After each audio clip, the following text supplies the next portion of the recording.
Hello everyone, I'm Paul McGuire Grimes.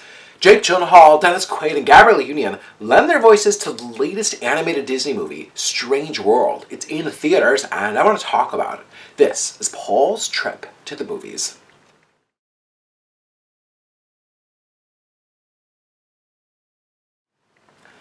Strange World is a fathers and sons story spanning 3 generations.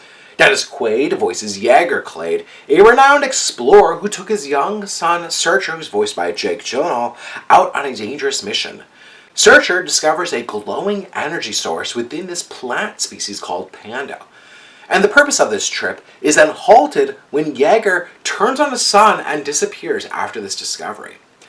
25 years later, Searcher now has a wife, who's voiced by Gabrielle Union, and a son of his own, living in the land of Avalonia. He's left the world of exploring and has now become a farmer. His son Ethan, who's voiced by Jacoby Young White, is growing up and figuring out his own path in life.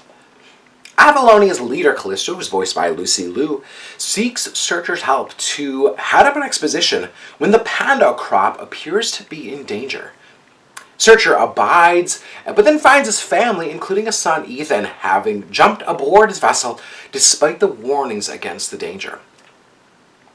Their adventure takes a few strange turns when they find themselves in a subterranean labyrinth. The story of Strange World is set up as one found in an old adventure book being cracked open and read.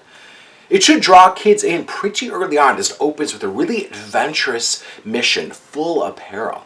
This is just one of many action sequences and chases that fill the film's really short runtime of just 90 minutes. Don Hall and Qui Win know that these scenes will keep their target audiences on the edge of their seat.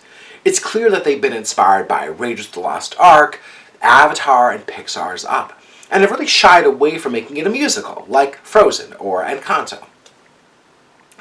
Some of the plot points and the themes may look familiar, but don't let that stop you from enjoying the really majestic work that the animation team have put into this film. They pulled out all of the stops, topping the high quality and intricate work that we've already seen from movies like Moana and Raya and the Last Dragon.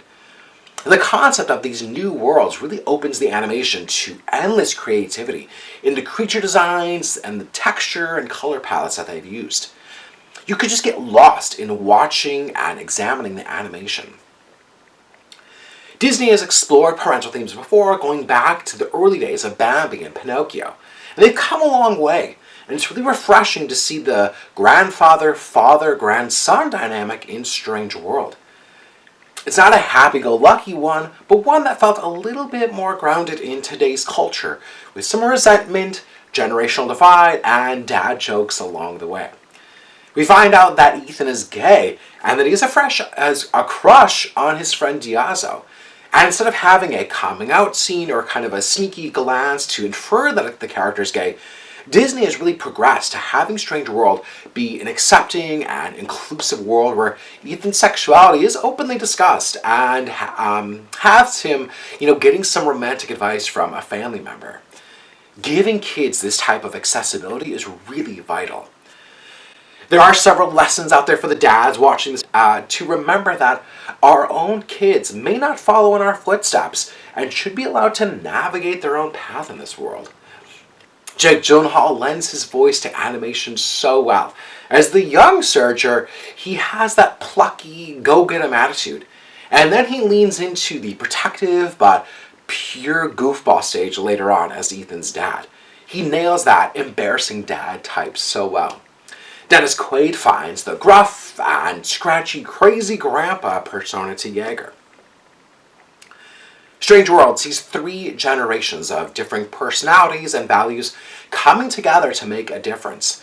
Disney sets out to remind its audience that the world continues to change and evolve around us, and it's really up to us to acknowledge that and determine the legacy that we want to leave for our future generations. I'm giving Strange World 4 out of 5 ticket stops. If you like my review today, click subscribe on my YouTube channel like I said, other movie reviews, as well as my appearances on Twin Cities Live. Don't forget to follow me on Instagram, Twitter, and TikTok at Paul's Movie Trip. I'd love to hear from you. Leave me a comment here on YouTube or on social. What is your favorite Disney movie? Mine is The Lion King. Thank you so much for watching my review of Strange World. Don't forget to go to my website, paulstriptothemovies.com, for even more reviews. Thank you so much, and have a great day.